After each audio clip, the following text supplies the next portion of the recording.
The horse recognized her before Jeremiah Weston did. The big roan stallion lifted his head from the water trough outside the Dusty Creek saloon, nostrils flaring, ears pivoting forward with the particular alertness of an animal who has found something familiar in an unfamiliar place. He nickered soft, low, almost questioning, and that sound was what made Jeremiah turn from the batwing doors he'd been about to push through. What he saw stopped him cold.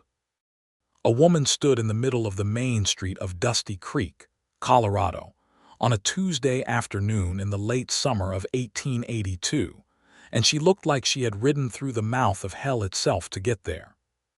Her dark hair had come loose from whatever pins had once held it, hanging in thick, tangled ropes around a face that was sunburned and dust-caked, and set with the kind of furious, deliberate calm that is far more dangerous than open rage. Her riding skirt was torn at the hem. Her hands, even from 20 feet away, were visibly shaking, not from fear. He would understand later, but from 40 miles of hard riding, from the effort of holding herself together long enough to do what she had come to do.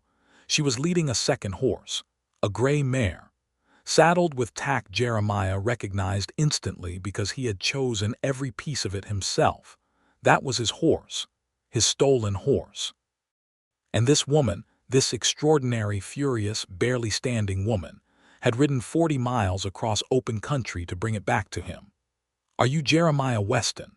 Her voice carried across the street with a precision that silenced the two men lounging outside the barber shop, made the saloon's piano player miss a note, caused the general store's proprietor to step out onto his porch and squint through the afternoon glare. Jeremiah descended the 2 steps from the saloon's raised boardwalk slowly. He kept his eyes on her face and not on the horse, which told her something immediately, though she couldn't yet have said what. "I am," he said. "Then this belongs to you." She dropped the gray mare's lead rope in the dirt between them, not handed it to him, dropped it, as if she wanted there to be no physical contact between her and anything that belonged to him, as if proximity to his property was something to be endured and then ended. "Your ranch hand, a man named Dale Cutler, stole her from my family's corral 3 nights ago. He told my father he was buying her. He paid in paper that turned out to be counterfeit. My father didn't know until morning." The stillness that fell over Jeremiah Weston then was the kind that people in Dusty Creek would describe afterward as the quiet before a thunderclap. His jaw tightened. Something moved behind his gray eyes, not surprise, which told the woman a great deal. "Where is Cutler now?" he asked. "I have no idea.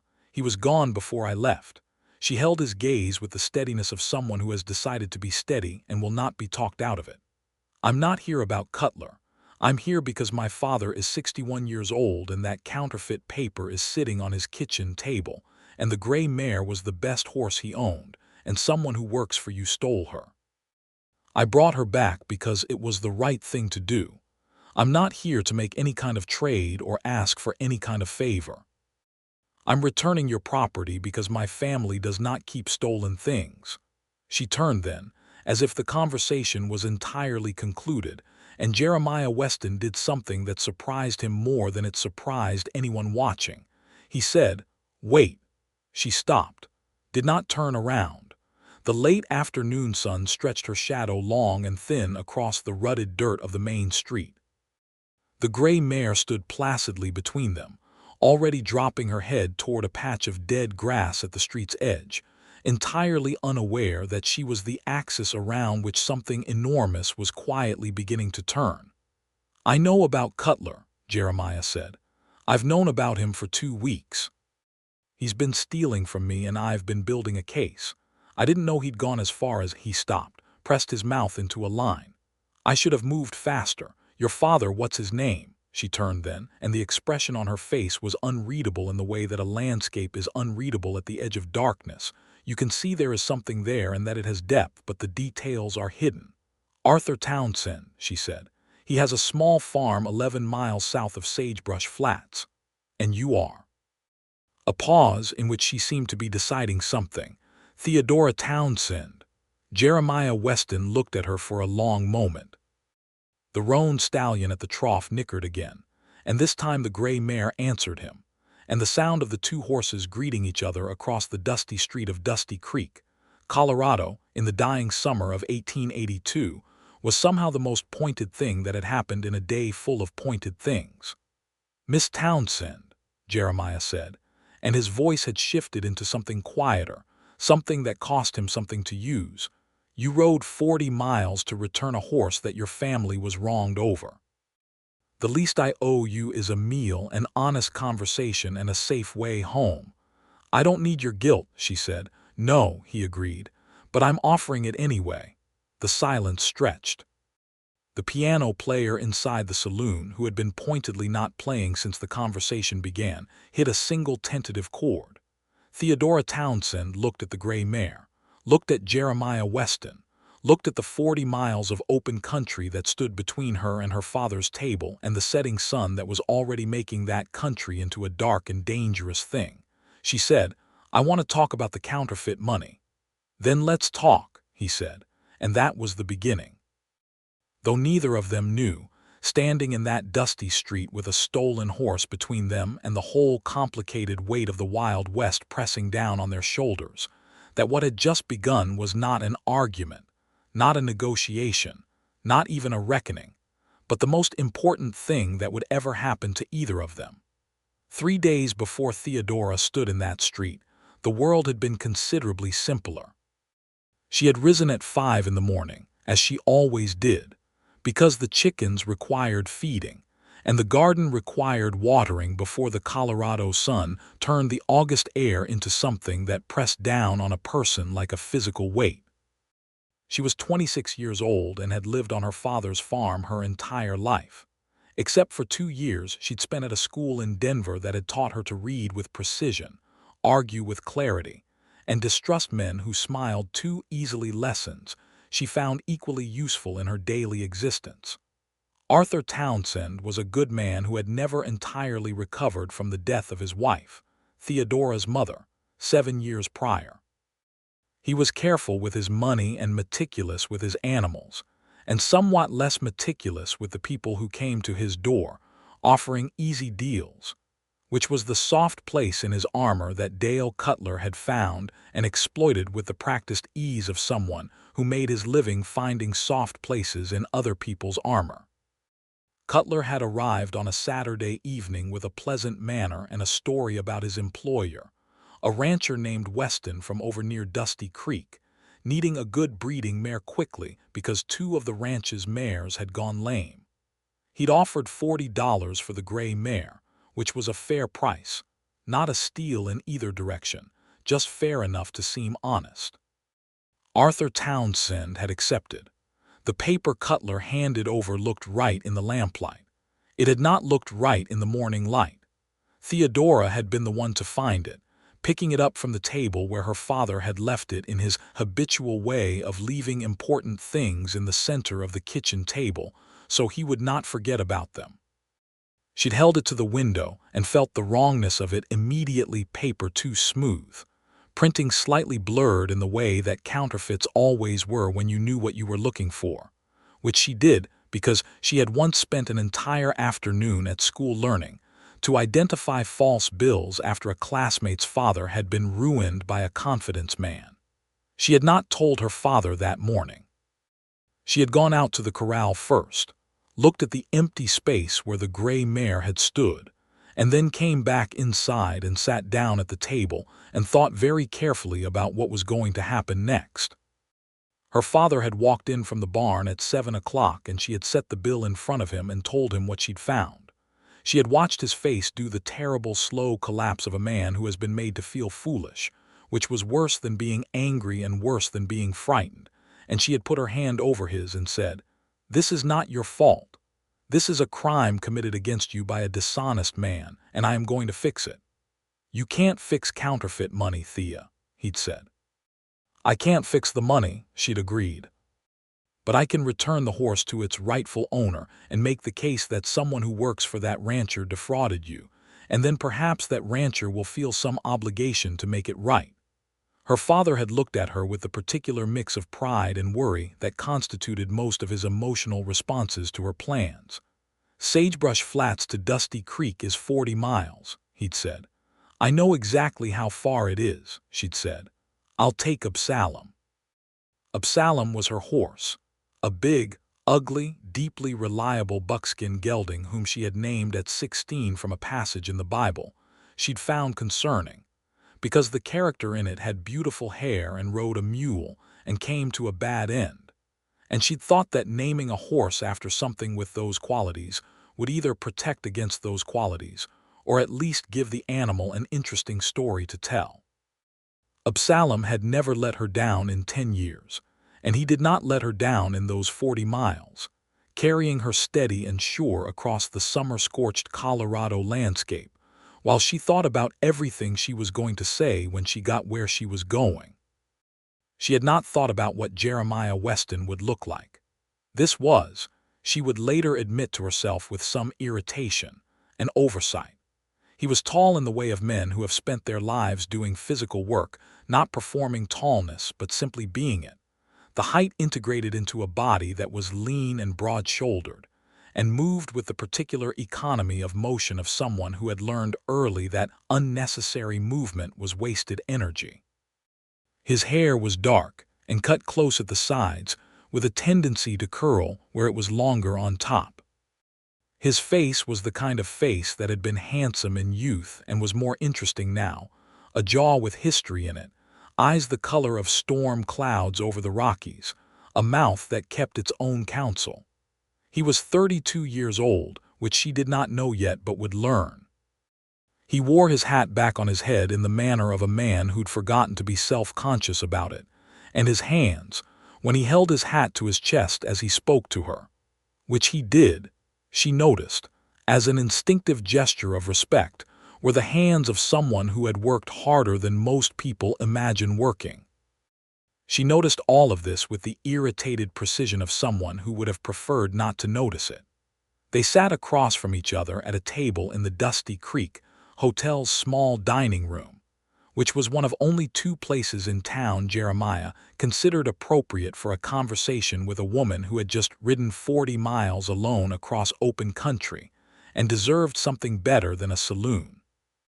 He had arranged for the gray mare to be stabled at the livery with his roan, and for Absalom to be given water and grain, and he had made these arrangements with a quiet efficiency that told Theodora he was accustomed to managing complicated situations without making a production of it.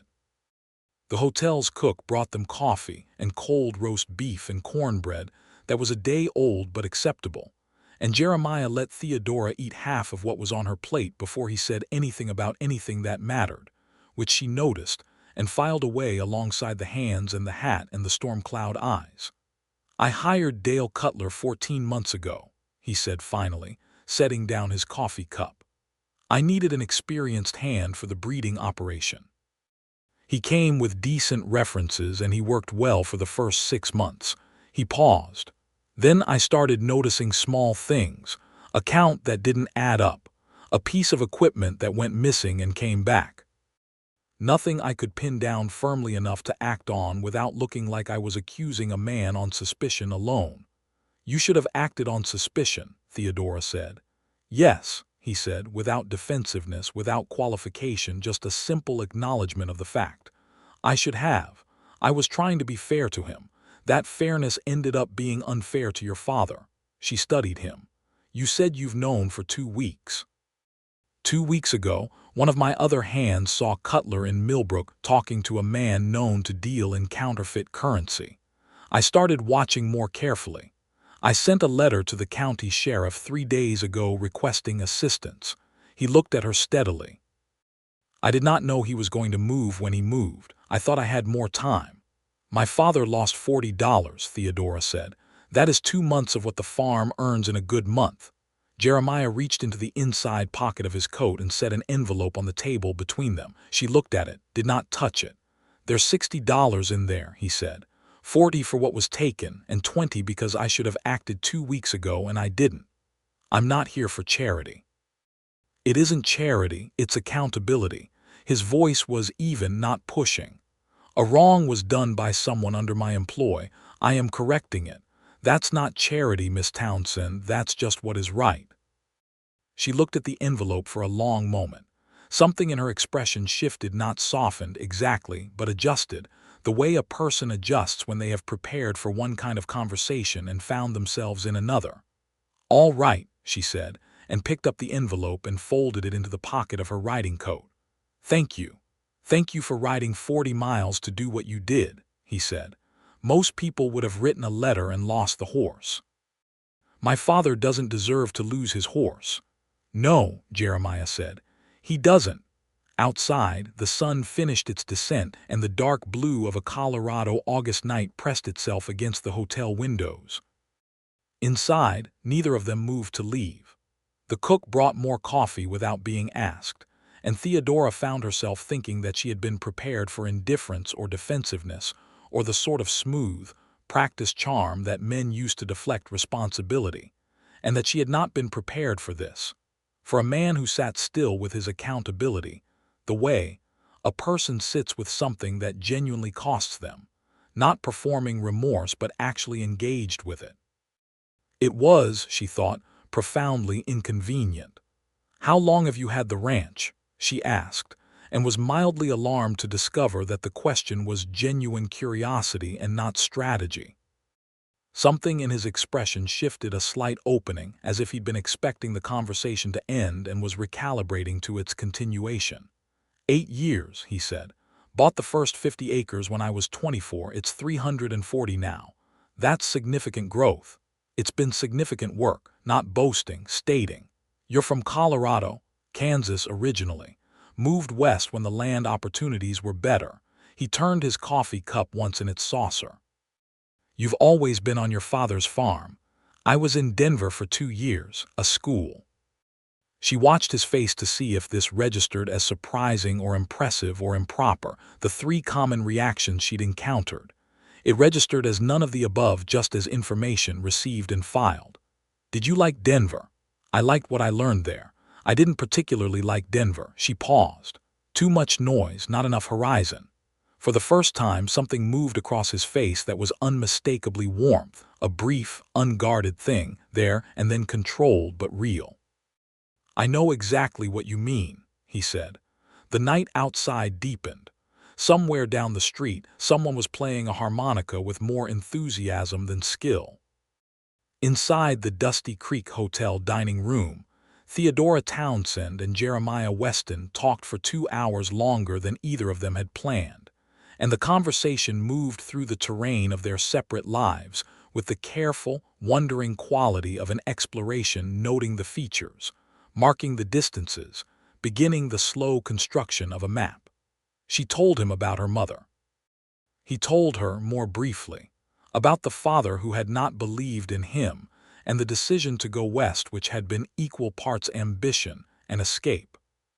She told him about the garden she maintained not as a necessity but as a genuine love, the way things grew from seeds with the right conditions, the satisfaction of something that came back every year. He told her about the horses, and his voice changed when he talked about them, going quieter and more precise in the way that people's voices change when they're describing things they actually care about. When the cook finally emerged from the kitchen with the unmistakable expression of someone who wished the dining room was empty so he could go to bed, Theodora looked up and realized with some surprise that the windows were fully dark and that she had been sitting in a chair for 2 hours without noticing the time, which was not something that usually happened to her. She stood. Jeremiah stood. They looked at each other across the table with the remnants of their meal between them, and there was a moment, a pause in which the air between them had a particular quality, thick with something unspoken and unnamed. "I'll need to start back early tomorrow," she said. "First light." "That's a hard ride," he said. "I've ridden it once already." "You have." He picked up his hat from the chair beside him, held it for a moment. "Miss Townsend, I'd like to—" He stopped, tried again. "I feel a responsibility for what happened to your family. I'd like to make sure you get home safely. If you'd allow me to ride with you tomorrow, I'd like to also speak with your father directly, man to man." She studied him. "Why?" "Because $60 in an envelope from a stranger isn't the same as $60 handed over by someone who looks a man in the eye and says he's sorry." The lobby of the hotel was quiet, lamplight making warm gold circles on the wooden floor. Outside, Dusty Creek had settled into its nighttime version of itself, quieter, the saloon noise reduced to a murmur, the street empty except for a dog making its slow investigation of the boardwalk edges. "First light," she said finally. "I'm a hard-pace rider. I don't stop much." "I keep up," he said. She believed him. She was not entirely comfortable with how readily she believed him. She was given a room at the hotel. Jeremiah paid for it without making a thing of it, simply speaking to the proprietor at the desk while she was looking the other way, so that it was done before she could object. And she lay in the narrow bed and looked at the ceiling, and made a very firm decision not to spend any significant time thinking about Jeremiah Weston's storm cloud eyes, or the way his voice had changed when he talked about his horses. And then she spent the better part of an hour thinking about exactly those things. She fell asleep sometime after midnight and dreamed about the gray mare running free across open country that was neither her father's farm nor Jeremiah Weston's ranch, but something in between, wide and green and full of sky. They left at first light. The morning was that particular Colorado August morning variety that comes before the heat sets in, when the air still carries the memory of the night's coolness, and the light is the color of raw honey, and everything feels briefly possible. Theodora rode Absalom. Jeremiah rode the roan, whose name she learned was Captain, a name she thought was either very apt or very funny and couldn't quite decide which. He was, as he had claimed, a hard pace rider. He didn't talk excessively, which she appreciated. He was attentive to the terrain in the way of someone who has spent years reading landscape for hazard, his eyes moving constantly and with purpose, and she found herself adjusting her own vigilance in response to his, not because he was more alert than her, but because two careful people watching the same territory cover more ground than one. "Can I ask you something?" she said about 2 hours into the ride, when they'd found a rhythm and the land around them had opened into the broader, flatter country south of Dusty Creek. "Go ahead," he said. "You knew about Cutler. When I named him back in the street, you knew before I confirmed it. I could see it." He looked at her sideways. "Yes. So when I dropped that lead rope in the dirt in front of you, you already knew the shape of the situation." "I did. But you didn't say that immediately. You let me deliver the whole speech." A pause. "You'd ridden 40 miles, he said. "You'd earned the right to say it."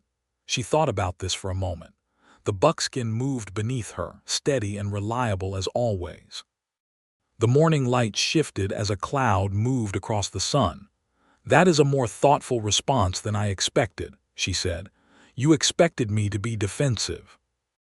Most people are defensive when they're responsible for something that went wrong." "I was responsible," he said. "Defensive about it would have been dishonest." He paused. "I don't have a lot of use for dishonesty." "Neither do I." They rode in silence for a time, and it was a comfortable silence, which was the kind that Theodora was most suspicious of because it was the kind that suggested something was developing that she hadn't planned for. The country changed as they moved south, the broad open land giving way to the more particular landscape around Sagebrush Flats, where the terrain folded into draws and dry creek beds, and the scrub grew thicker and the hills closer. Theodora knew every inch of this country the way she knew every page of the books on the shelf in her childhood bedroom, by heart, by feel, by the particular way her body adjusted to its rhythms. "There's a spring about a mile east," she said, when they'd been riding 3 hours. "We should water the horses." "Lead the way," he said. The spring was a place she'd come to all her life, a small seep in the hillside that created a brief, bright patch of green amid all the dry gold of the late summer range. Cottonwood trees stood around it with the particular dignity of very old things that have survived things younger things don't. The horses drank. Theodora and Jeremiah stood in the cottonwood shade with their own water from canteens, and she watched him take off his hat and run a hand through his hair and then replace the hat, which was such a precisely unself-conscious gesture that it caught her off guard. "You said you came from Kansas," she said. "What made you choose Colorado?" "The mountains," he said simply. "In Kansas, the land goes on forever without interruption. I needed something to look at, something to measure myself against. He looked at the low hills around them. I know these aren't the mountains, but you can see them from the ranch on a clear day. That's enough. What do you measure yourself against them by? He considered the question with more seriousness than she'd expected. Whether I'm building something worth the size of them, he said. Whether what I'm doing here matters in a way that will outlast me. Does it? Some days, he said. Other days I think I'm just a man who owns horses and dirt and makes small decisions in the middle of a large country. She looked at him for a moment. You have a talent for honesty that is going to be either very useful or very problematic. He met her eyes, and there was that warmth again, that brief, unguarded thing that she was finding harder and harder to pretend she wasn't responding to. I've been told, he said, that it's both. They reached her father's farm in the early afternoon. Arthur Townsend came out of the barn when he heard the horses and stood in his yard with his hand over his eyes against the sun, and the expression that crossed his face when he saw Theodora was the particular relief of a parent who has not admitted to themselves how worried they were, and whose body admits it for them at the moment the worry resolves. Then he saw the man riding beside her, and his expression shifted into something more guarded. Theodora dismounted and walked to him and kissed his cheek and said, I'm fine, all went well. Papa, this is Jeremiah Weston. Jeremiah dismounted and walked toward Arthur Townsend with his hat in his hand, and what happened next was the most straightforward thing that had happened in 2 days. He shook Arthur's hand, looked him directly in the eye and said, Mr. Townsend, my name is Jeremiah Weston. My ranch hand stole from you and I should have prevented it. I'm sorry. I'd like to make it right. Arthur Townsend looked at him for a long moment. He was 61 years old and had seen enough of the world to know the difference between a man performing an apology and a man delivering one. Come inside, he said. I'll put coffee on. Jeremiah sat at Arthur Townsend's kitchen table and looked at the counterfeit bill Arthur had left there, and he confirmed what Theodora had already identified. It was the work of a man named Fenton Briggs who operated out of the Millbrook area, and who Jeremiah had already mentioned to the county sheriff in his letter. The sheriff will pick Cutler up, Jeremiah said. Cutler will give up Briggs to reduce his sentence. That's how this goes. He set the bill down. I want you to know that the work of identifying this wasn't mine alone. Your daughter looked at this bill and knew what it was before I'd heard a word about any of it. She acted immediately and effectively. You raised someone with real quality, Mr. Townsend. Arthur looked at Theodora with an expression that she had to look away from because it made her eyes sting, which was inconvenient. I know, Arthur said. I've known that for 26 years. The envelope changed hands. Arthur Townsend held the $60 and said nothing for a moment, and then he said, You didn't have to come all the way out here to do this. I wanted to, Jeremiah said. The afternoon progressed. Arthur, who was a practical man when his emotions were not engaged, and a sentimental man when they were, found himself engaged on both registers simultaneously, which expressed itself as a flurry of hospitality, more coffee, a plate of cold biscuits that were better than the previous day's cornbread, a tour of the farm that Jeremiah undertook with genuine interest, asking questions about the garden and the livestock and the land rotation that were the questions of someone who actually understood farming. Theodora watched this from a careful distance. She watched her father talk and watched Jeremiah listen, and she noted the way Jeremiah asked the right questions and absorbed the answers and built the conversation into something that left her father standing straighter than he'd stood in 2 days. And she thought, this is a dangerous man, not because he intends harm, but because he is genuinely good at being a person, and that is exactly the kind of danger that I am least equipped to defend against. When the sun began to angle toward the western hills, Jeremiah collected his hat from the peg beside the door. Arthur had put it there, which was a gesture of welcome that Theodora noted her father did not extend to most people, and he said he needed to start back for Dusty Creek. Arthur said, You'll take supper first. Jeremiah said, I don't want to impose.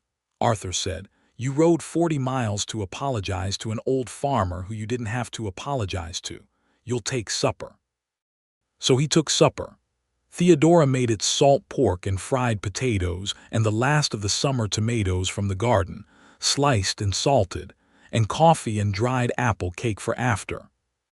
It was not a complicated meal, but it was a good one, and the kitchen was warm, and the lamp made the table into a small, bright island in the evening.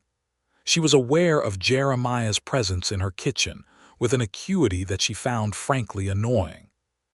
He was at the table talking with her father about the state of the cattle markets and the railroad's push into the territory, and she was at the stove, and she kept her back to them and her attention on the food with a determination that she recognized, after a while, as exactly the determination of someone who is trying very hard not to do something natural. He was a stranger.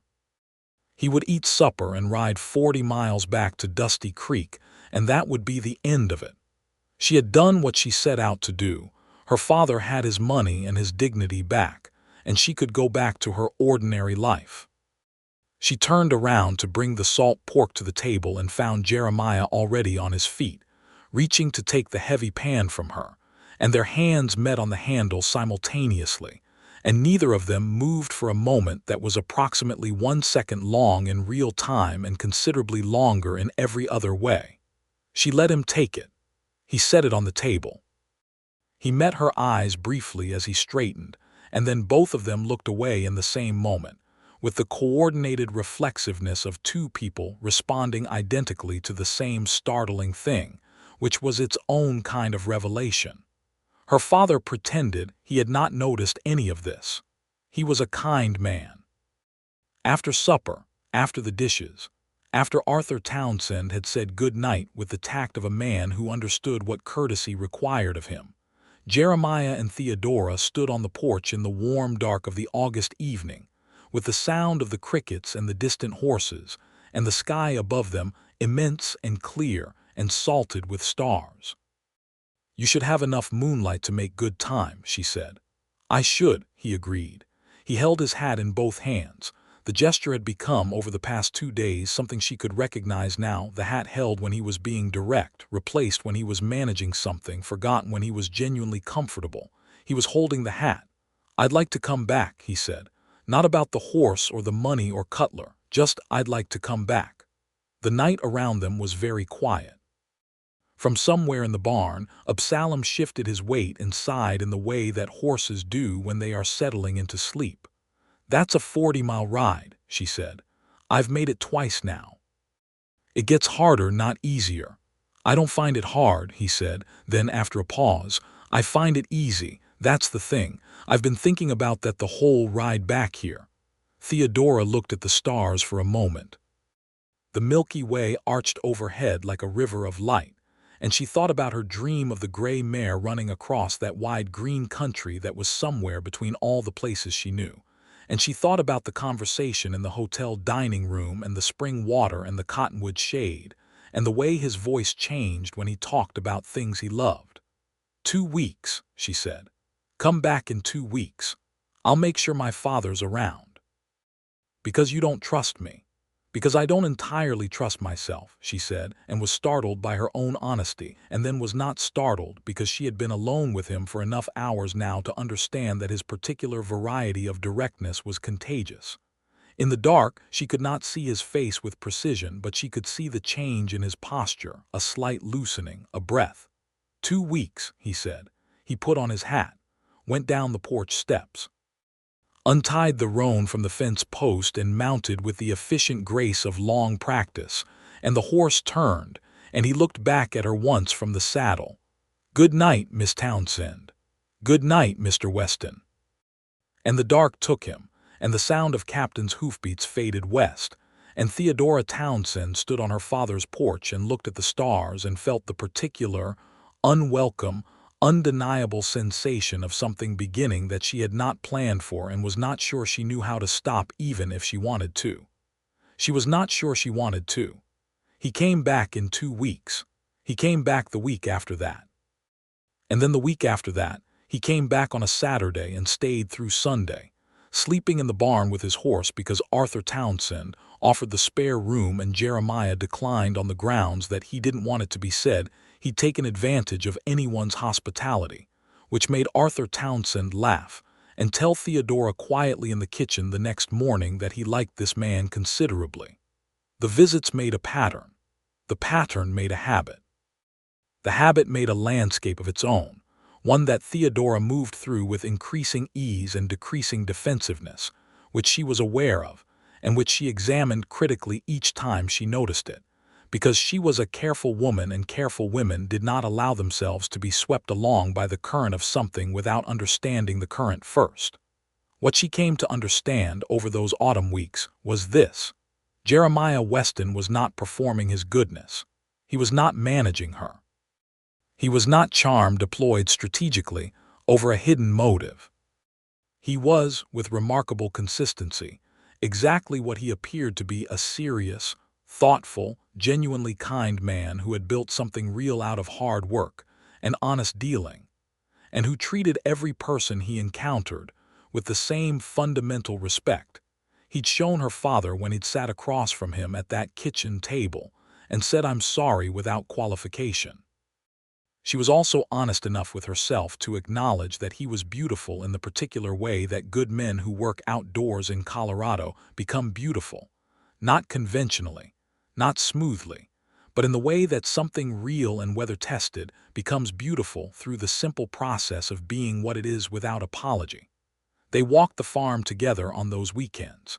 He helped her father with the fence repairs that Arthur's aging hands made difficult. He asked Theodora about every plant in her garden and listened to her explain the way the soil drainage worked on the south slope and the way the light fell differently in the western beds. And she talked about it with the fluency she used for things she loved and watched him receive it with the attentiveness he gave to things he considered worth attending. One evening in late October, when the first cold had come down from the mountains and the cottonwood trees along the creek had turned to gold, they stood at the fence that edged her father's property to the north, watching the sunset lay itself across the hills in colors that had no names: orange becoming amber, becoming a deep rose, becoming the purple dark of evening. "I've been thinking," Jeremiah said, "about something I want to say, and I keep not saying it because I'm not sure of the right moment, and I've decided there isn't a right moment, and so I'm just going to say it." She looked at him. He was looking at the sunset. "All right," she said. "I've been riding 80 miles a week for the past 2 months," he said. "I've told myself various things about why that is, that I feel responsible, that it's the decent thing to do, that your father is good company." A pause. "None of those things are untrue, but they are not complete.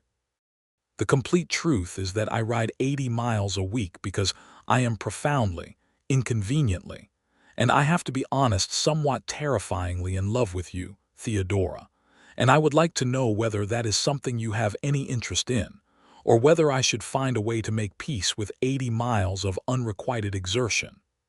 The sunset continued to do its complicated work across the western sky. A bird called from somewhere in the cottonwoods. The cold air smelled like dry grass and wood smoke from the distant farmhouse. Theodora looked at him for a long time. He met her eyes with the calm steadiness of a man who has committed to a thing and will see it through whatever the outcome. "Terrifyingly," she said. "Yes, that's the honest word for it. It is." He turned to face her fully. "The way it feels is genuinely frightening. I've built things for 8 years and felt in control of what I was building, and I have no control over this at all, and I find that it doesn't change what I want, which is, I want this. I want you. I want Saturdays at your fence, and your father telling stories about the old days, and I want to know what your garden looks like in the spring, and what you think about every book you've ever read, and I want to be the person you talk to when something is difficult." He held her gaze, the hat in his hands. "I'm not asking for an immediate answer. I'm just asking whether there is a possibility of an answer." Theodora looked at the man standing before her, at the careful, honest lines of his face, at the hat held in both hands, at the years of work and integrity that had built themselves into his posture and his voice, and the way he occupied space with such unassuming solidity. She thought about 40 miles, about a dropped lead rope in a dusty street, about a conversation in a hotel dining room that had lasted 2 hours longer than planned, about her dream of the gray mare and the wide green country that was somewhere between all known places. "It is not a no," she said. His breath came out slowly. "What is it?" "It is a yes that requires me a little more time to trust," she said. "Not because of you, because of me. Because I am careful and I learn to be careful for good reasons, and I don't want to walk into something this large before I'm sure of my footing." "How long?" he asked, quiet, not demanding, just asking. "Through the winter," she said. "Come back through the winter. Come back when it's hard and cold and the rides are miserable. If you're still here in the spring, then we'll know." "I'll be here," he said. "Then we'll know," she said. The winter of 1882 into 1883 was a hard one by Colorado standards. November brought early snow. December brought a cold that pressed down out of the north like a judgment. January was the kind of month that makes a person understand, viscerally, why the frontier killed people, not through drama, but through the daily attrition of cold and dark and distance. Jeremiah Weston rode 80 miles a week through all of it. He came on Saturdays when the weather permitted and stayed through Sunday, and on the days when the weather did not permit, the hard blizzard days, the ice-strode days, the days when a man on horseback in the open country was a man risking frostbite and lost horses and worse, he wrote letters. The letters were remarkable. Theodora had expected, because she had met a lot of men in her 26 years, that his letters would be either perfunctory or overwrought, because those were the two modes that men's letters generally occupied. They were neither. They were exactly like talking to him, direct and thoughtful and occasionally funny, and full of the particular details that suggested genuine attention, because he wrote about what he'd observed and what he'd thought and what Captain had done that week, and what the sky had looked like over the mountains on a clear, cold night.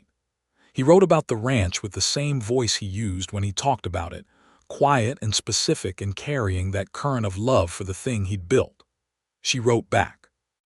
Her letters were different from his in style but equal in honesty, and she was aware that what she was doing was something she had not done before, not performing herself for someone else's benefit, not managing what she revealed, but simply saying what was true as clearly as she could say it.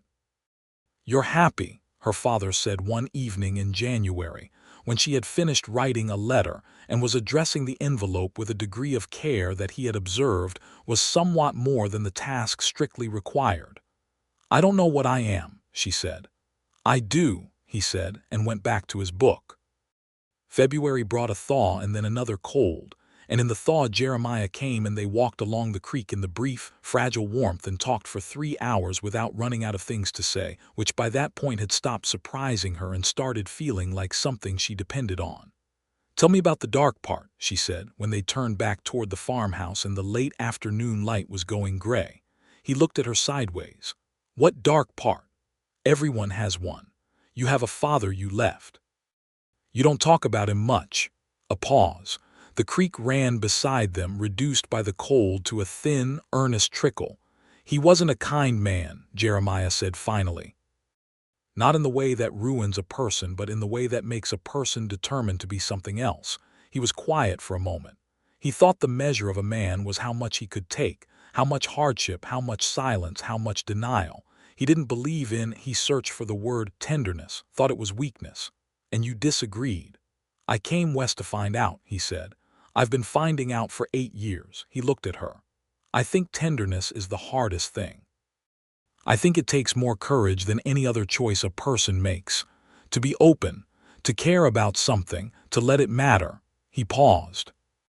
"I think my father was afraid of how much he might feel if he let himself feel it, and he covered that with contempt for people who weren't afraid." Theodora thought about this for a long time. The creek murmured. The cold air wrapped around them. "Thank you for telling me that," she said. "You asked," he said. "People ask things they don't really want the answer to. "You're not one of those people." "No," she agreed. "I'm not." They reached the farmhouse as the last of the light died. Her father had lit the lamp and its warmth showed through the kitchen window, small and golden and domestic, and looking at that small golden window with this man standing beside her, Theodora felt the thing she'd been careful about, the thing she'd been trusting slowly and testing thoroughly, resolve itself into something clear and certain. She stopped walking. He stopped beside her. "I'm sure of my footing," she said. He was very still. "Spring was the deadline," she said, "but I don't need until spring." She turned to face him. "I know who you are. I've watched you all winter, and you are the same man in December that you were in August, and you are the same man when things are easy that you are when things are hard, and that is who you are. I am sure."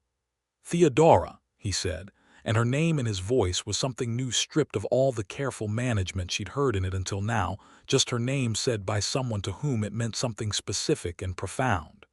"Yes," she said. He stepped toward her, put one hand very carefully against her face, cold fingers against cold cheek, and looked at her with those storm cloud eyes from a distance of about 4 inches for a long moment, as if making sure, and then he kissed her careful at first, then not careful at all, and the February night wrapped around them with the cold that did not matter one bit. They were married in April. The wedding was in Sagebrush Flats, at the small church that had been built there by settlers 10 years earlier, and it was attended by Arthur Townsend, who cried with the quiet dignity of a man who has been waiting for his daughter to find the right person and is both relieved and grateful, and by a dozen people from Dusty Creek and the surrounding country who had heard the story, the 40-mile ride, the stolen horse, the dropped lead rope in the dusty street, and found it romantic in the way that straightforward human courage tends to be romantic. The dress Theodora wore was not white, because white was impractical in the territory, and she was a practical woman. It was the color of wild sage, and it suited her completely, and Jeremiah Weston stood at the altar of that small church and watched her walk toward him with the expression of a man who cannot quite believe his luck and is fully aware of it. She walked to him. He took her hands. "I'm terrified," he said quietly, just before the minister began, because he was always honest. "I know," she said. "So am I. That's what makes it right." They rode to the ranch together after the ceremony, Theodora on Absalom, Jeremiah on Captain, the gray mare trailing on a lead rope, because Arthur had given her to them as a wedding gift, which made Jeremiah protest, and made Arthur wave the protest away with the authority of a man who has made up his mind. The ranch was everything Jeremiah had described and more. It sat in a bend of a dry creek that ran full in the spring, and had the presence of water even when it didn't, with old cottonwoods along its banks and a big sky above it, and the mountains visible to the west, blue and white and enormous, measuring the horizon with their indifferent grandeur. The house was solid, not grand, but built with care, every corner true, the woodwork done properly by someone who took trouble seriously. There was a porch that faced west, and Theodora stood on it on the first evening of her married life and looked at those mountains while Jeremiah stood in the doorway behind her, and she thought, "This is my life. This house, this porch, this man, these mountains. This is what I rode 40 miles toward without knowing that was where I was going." She turned around. He was watching her with the particular quality of attention that she had come to recognize as his specific form of love, total, focused, entirely without performance. "You're going to have to build more shelving in the study," she said. "For your books," he said. "For our books." He crossed the porch in 2 steps and took her face in both his hands and kissed her in the way she was becoming gratefully, entirely accustomed to, with complete intent, full presence, no reservation. "Every shelf you need," he said. The first year of marriage was a revelation to both of them, and like all the best revelations, it was not entirely comfortable. Theodora had been her own person in her own house for her whole life. She made decisions quickly and held them firmly, and had strong opinions about how things should be done. Jeremiah had been running his own operation for 8 years, and had developed the habits of independent management that 8 years of independent management will produce in a person. There were days when their separate certainties met each other head-on and produced friction. Not cruelty, never cruelty, because neither of them was that kind of person, but the genuine, substantive friction of two capable people who are learning that sharing a life requires ongoing renegotiation of all the things you assumed you knew. One October evening, a year into their marriage, they had the kind of disagreement that goes deep about money, specifically about reinvesting and expanding the breeding operation versus the security of holding capital. And the argument turned sharp enough that Theodora went out to the barn and Jeremiah let her go, because he'd learned that she needed space before conversation when something had made her genuinely angry. And then he sat at the kitchen table for 20 minutes and thought about what she'd said, and found, with the honest acknowledgement that was his primary personal quality, that she was largely right. He went to the barn. She was standing with the gray mare, who was in foal and enormous and very serene about it, the way pregnant horses are serene, vast and placid and unconcerned with human difficulties. "You make a valid point about the liquidity risk," he said. She turned around. Her expression was still tight, but the hard edge of it had eased. "You make a valid point about the long-term value of the herd expansion," she said. A pause. "I think," he said carefully, "that the answer is somewhere between your position and mine." "I think that too," she said. "I should have said that instead of what I said. I should have listened better instead of defending."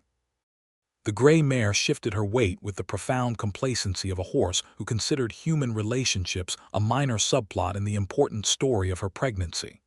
Theodora stepped toward Jeremiah, and he put his arms around her, and she leaned into him in the specific way she developed over a year of marriage, not collapsing, not surrendering, but choosing to rest, which was a different thing and a braver one.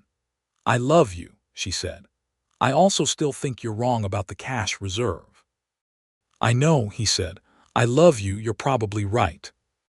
The gray mare's foal arrived in November, a bay colt who was immediately named General by Jeremiah, and immediately renamed something more dignified by Theodora, and then became Captain Junior by unspoken mutual agreement in the way that animals in shared households acquire their names through negotiation rather than decision. Dale Cutler was arrested in October of 1882 by the county sheriff, 6 weeks after Theodora had returned the gray mare to Dusty Creek. He was charged with horse theft, fraud, and several other crimes that emerged from the investigation the sheriff's office conducted with the information Jeremiah had provided. Fenton Briggs, the counterfeiter Cutler had been working with, was arrested 2 months later in Millbrook. Both men were tried and convicted in the spring of 1883, which coincided almost exactly with Theodora and Jeremiah's wedding, which felt, to Theodora, like a satisfying symmetry, old wrongs closed in the same season as new things beginning. Jeremiah had testified at Cutler's trial, which required a trip to the county seat. Theodora had gone with him. She had sat in the gallery and watched her husband speak clearly and without embellishment about what had happened, and she had felt a fierce, quiet pride that she thought was possibly the most intimate thing she had felt, yet more intimate than passion, even, because it was pride in who he was, in the specific qualities that made him him. And those qualities were the same in a courtroom as they were at home and in the barn and on the road, consistent across all conditions. Which was the thing she had watched for all winter and found to be true. The years that followed were full. Full in the way that a life well lived is full. Not without hardship, not without loss, not without the ordinary accumulations of difficulty that the frontier decade of the 1880s delivered to anyone living on the land, but full of the texture and meaning that comes from building something alongside someone you have genuinely chosen. Arthur Townsend came to live with them in the spring of 1884, when his health made the solitary farm too difficult, and his pride made the move something that required careful management. Theodora handled it with the love and precision she brought to everything. She arranged it not as a taking in, but as an expansion, gave her father work that he could do and that mattered, let him keep his authority over the garden, which became one of the finest kitchen gardens in the territory under his meticulous care. Jeremiah treated Arthur Townsend with the respect owed to a father, and the particular tenderness owed to a man who had done the harder thing by raising a daughter well without asking for recognition of it. The two men built a friendship over the years that had the quality of a good wood joint, unobtrusive but structurally essential. Their first child was born in June of 1884, 2 months after Arthur came to live with them. A boy, which delighted Arthur and made Jeremiah the particular kind of overwhelmed quiet that very self-contained men become when something happens to them that is too large for their self-containment to hold. They named him Charles Arthur Weston Charles because Theodora had loved a book with that name threaded through it, Arthur for her father, who received this information standing in the doorway of the bedroom where she lay with the baby and said nothing at all for a moment, and then said only, "Thank you, girl," which was the most he needed to say. Charlie, as he was called, was from the beginning a solemn and curious child who approached the world with an investigative attentiveness that made Jeremiah look at Theodora sometimes and say, "He's entirely yours," and Theodora look back and say, "He has your patience and your eyebrows, so don't pretend." The ranch grew. The breeding operation, managed according to the compromise Theodora and Jeremiah had hammered out that night in the barn beside the gray mare, became genuinely profitable by 1885. They bought an additional 100 acres to the north, which gave them a water access that changed the character of the operation significantly. They hired 2 more hands carefully, with the kind of attention to character that Dale Cutler's history had made permanent policy, and built a proper bunkhouse. Theodora ran the household accounts and kept books with a precision that made the Dusty Creek Bank's manager compliment her on one occasion, which compliment she received with the equanimity of someone who had always known she was good at things and didn't need external validation of it, but was polite about the compliment nonetheless. She also, in 1885, began teaching. There was no school in the immediate area. The nearest was in Dusty Creek, 40 miles away, which, as she had observed before, was not a trivial distance, and there were 6 families within a 10-mile radius with children of school age who had no access to education that was consistent enough to be genuinely useful. Theodora had kept her books from the Denver school and added to them over the years, and she set up a classroom in the back room of the ranch house 3 days a week. And on those days, children came from the neighboring farms and sat at tables Jeremiah had built and learned to read and write and do sums with a precision that Theodora considered non-negotiable. Jeremiah watched this operation with an admiration he expressed by building better tables, finding a better chalkboard in Dusty Creek, and making sure that on school days there were always enough biscuits to give each child something before they rode home, because some of them had come from a distance and not all of them were entirely fed. "You could do this formally," he said one evening, when the school had been operating for a year. "Write to the territory for a teaching certificate. Make it official." "It's official enough," she said. "The children are learning." "The official recognition would bring funding," he said. "Better materials, maybe a proper schoolroom." She looked at him. "You've been thinking about this."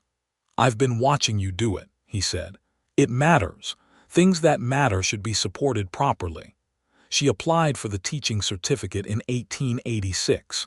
It arrived after a correspondence with the Territorial Education Board that required 3 letters and one very firm reply to a bureaucratic obstruction 6 months later. The funding she applied for built a 1-room schoolhouse on the property that Jeremiah had prepared the foundation for before the funding was confirmed, which was the kind of act that told you everything about who he was.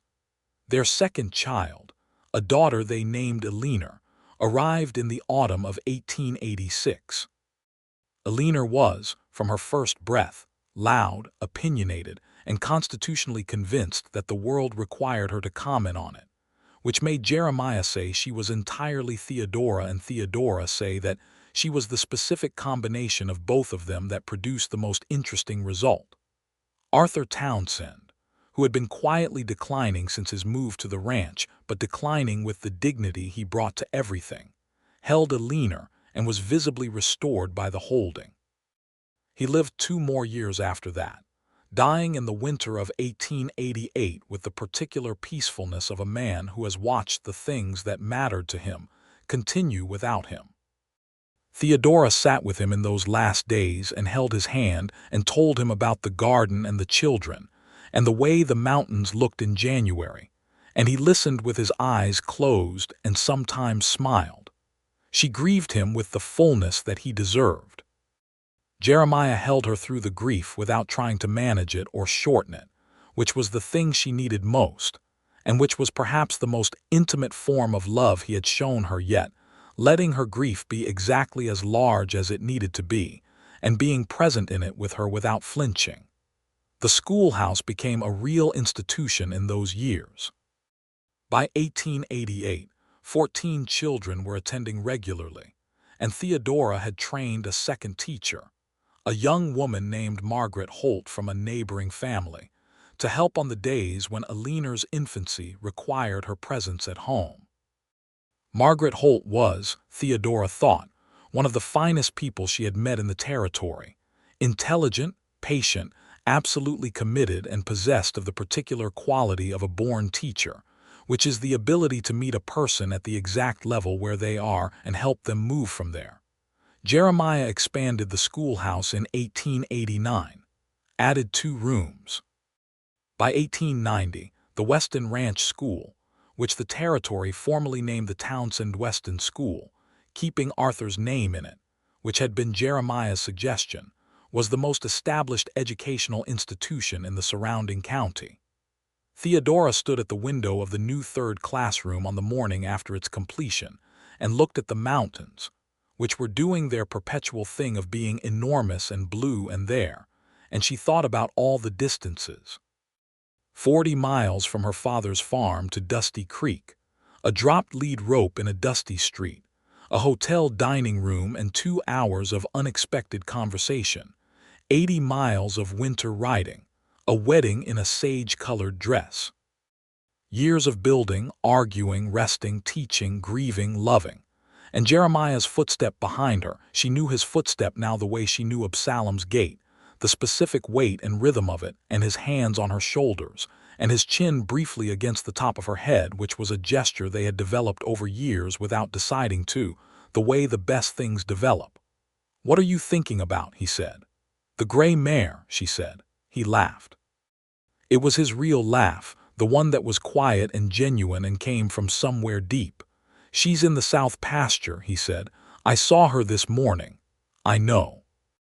"I meant when I was leading her 40 miles across country, thinking I was going to give a very firm speech to a stranger and go straight home. And instead, she said, and covered his hands with hers. Outside, the schoolhouse stood in the morning light. The mountain stood behind it, enormous and blue and permanent. The horses moved in the south pasture, the gray mare among them, her bay colt, now 5 years old and nearly as dignified as his name required, moving at her flank.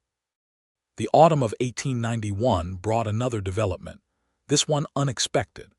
A letter from the county land office advising that the water rights on the north acreage, which had been the foundation of the ranch's significant expansion in 1885, were being contested by a neighboring rancher named Hargreaves, who had recently arrived from Texas with considerable capital and considerable ambition, and the apparent belief that recently arrived capital was entitled to established resources. Jeremiah read the letter at the kitchen table on a Wednesday morning and set it down with the particular stillness that meant he was managing something large. Theodora read it and said, "This is not a legitimate claim." "No," he agreed. "Our water rights are documented. They've been on record at the county office for 6 years. I know. Then this is harassment, not litigation. Hargreaves is trying to make it expensive and complicated enough that we settle." Jeremiah looked at her. "That is exactly what this is." "Then we don't settle," she said. "We respond formally, we document everything, and we retain an attorney. Attorneys cost money." Losing the North Water costs more, she said. And losing to a man who thinks he can bully established landowners into surrendering their documented rights costs something that has no dollar value. There was a brief silence. "You are formidable," Jeremiah said, with the specific warmth that had accumulated over 9 years of marriage and that still, she thought, had not diminished even slightly. "I know," she said. "Hire the attorney." He hired the attorney.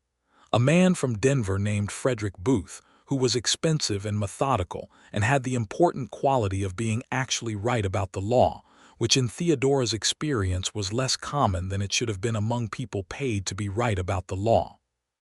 The dispute took 8 months to resolve. It was resolved in the Westons' favor, completely, with the County Land Commission formally rejecting Hargreaves's claim in May of 1892, and the judge who reviewed the appeal noting in his written opinion that the documentation supporting the Weston claim was so thorough and well organized that it constituted a model for exactly how water rights disputes should be managed. Theodora had organized the documentation. Jeremiah had told the attorney this, had made sure it was on the record, had made sure that when the resolution came, it came with Theodora's name attached to the work that had produced it. "You didn't have to do that," she said, when the attorney's final letter arrived with its mention of her contributions. "Yes, I did," he said. "It was your work. It deserved your name on it." She looked at him for a long moment.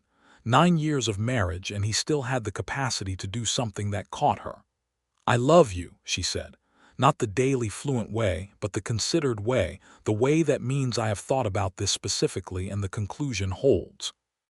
"I love you," he said, in exactly the same register, and they sat at the kitchen table with the lawyer's letter between them and the mountains outside the window and the sound of Charlie, who was 8 now, doing something inadvisable in the direction of the barn.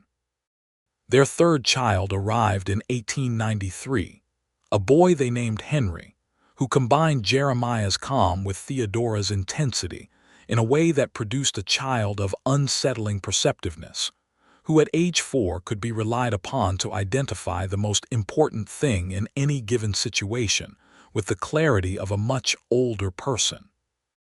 "He's going to be a judge," Jeremiah said, watching 4-year-old Henry arbitrate a dispute between Charlie and Alina about who had rights to the last piece of dried apple cake with the measured authority of someone conducting a formal proceeding. "He's going to be something extraordinary," Theodora said. "He gets that from both of us," Jeremiah said, and she bumped her shoulder against his and said, "Don't be smug," and he said, "I'm not smug, I'm proud," and they were both right.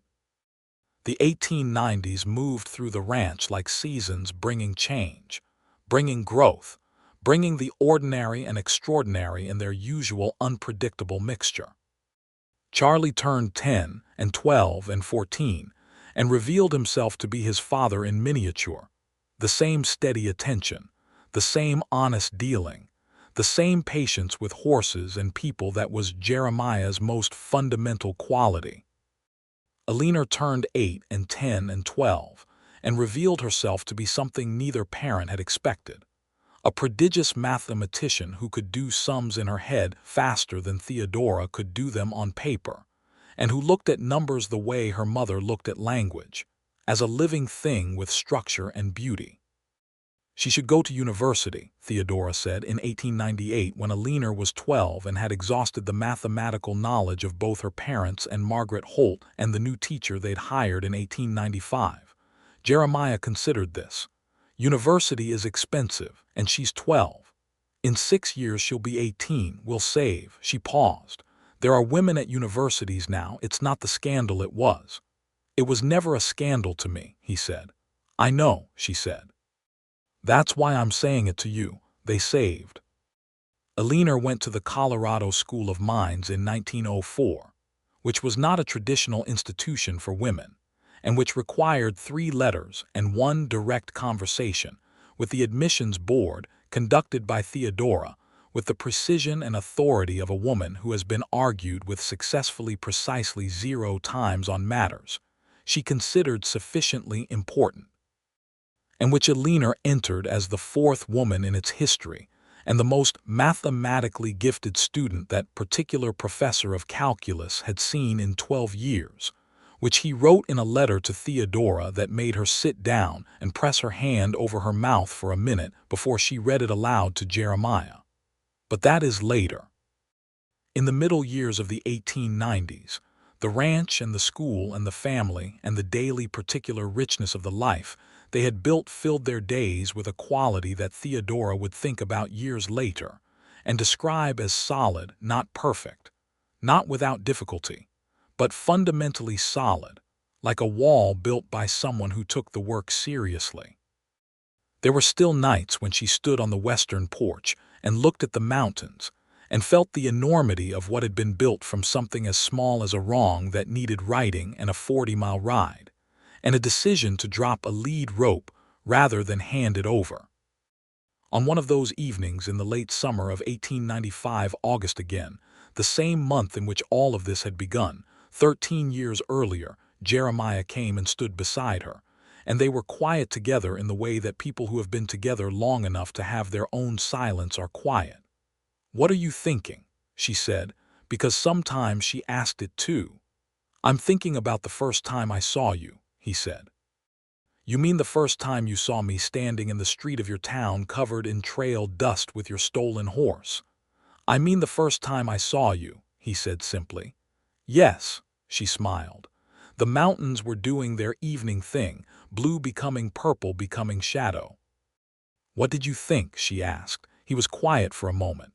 "I thought, this person is extraordinary, and then I thought I am going to have to be very careful because I can already see that it would be very easy to love her and I don't know yet whether she is someone who wants to be loved." "What changed your mind?" "The way you talked about your father," he said. "The way you said he doesn't deserve to lose his horse. It was in the first 2 minutes, the love in it. A person who loves that clearly is not someone who is afraid of love. She is someone who is careful about where she puts it." Theodora was quiet for a moment. The dark came down over the mountains in its gentle, enormous way. "You were right," she said. "I usually am about the things that matter," he said, and she laughed, and he put his arm around her, and she leaned into his side in the way she had been leaning for 13 years, and the mountains stood in the dark the way they had always stood, and everything was exactly as it should be. The ranch continued.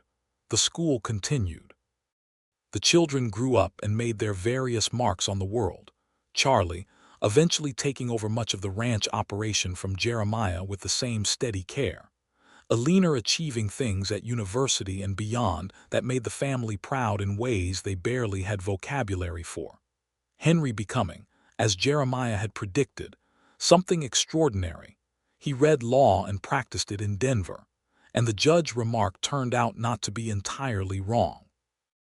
Jeremiah was 60 years old in 1910 and still rode Captain's grandson, a horse of the same solid roan bloodline, across the same land that he had ridden for 30 years.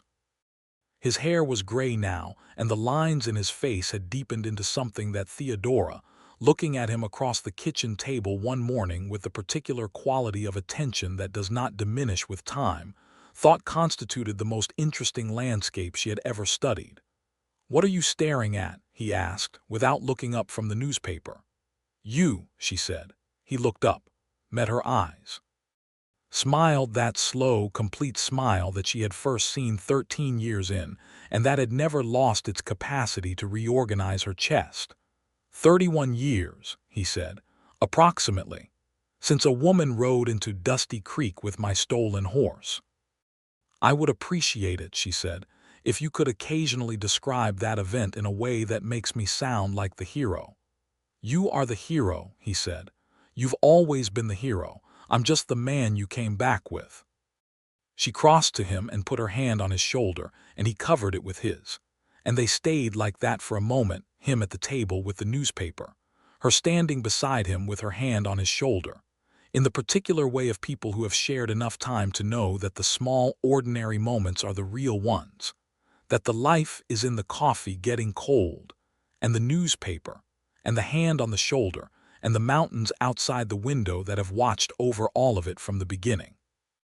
Later that morning, She put on her riding coat and went out to the barn where the gray mare's descendants moved in their placid, dignified way. And she saddled up the current Absalom, the fourth horse to bear that name, each chosen for the same unglamorous reliability as the first, and rode out across the land that was hers and Jeremiah's and their children's and the schools and the counties, all the way to the northern fence where the mountains were most visible. She sat on her horse and looked at those mountains for a long time. She thought about the woman she had been at 26, furious and sunburned and barely standing in the middle of a dusty street, dropping a lead rope with the precision of someone who intends to be done.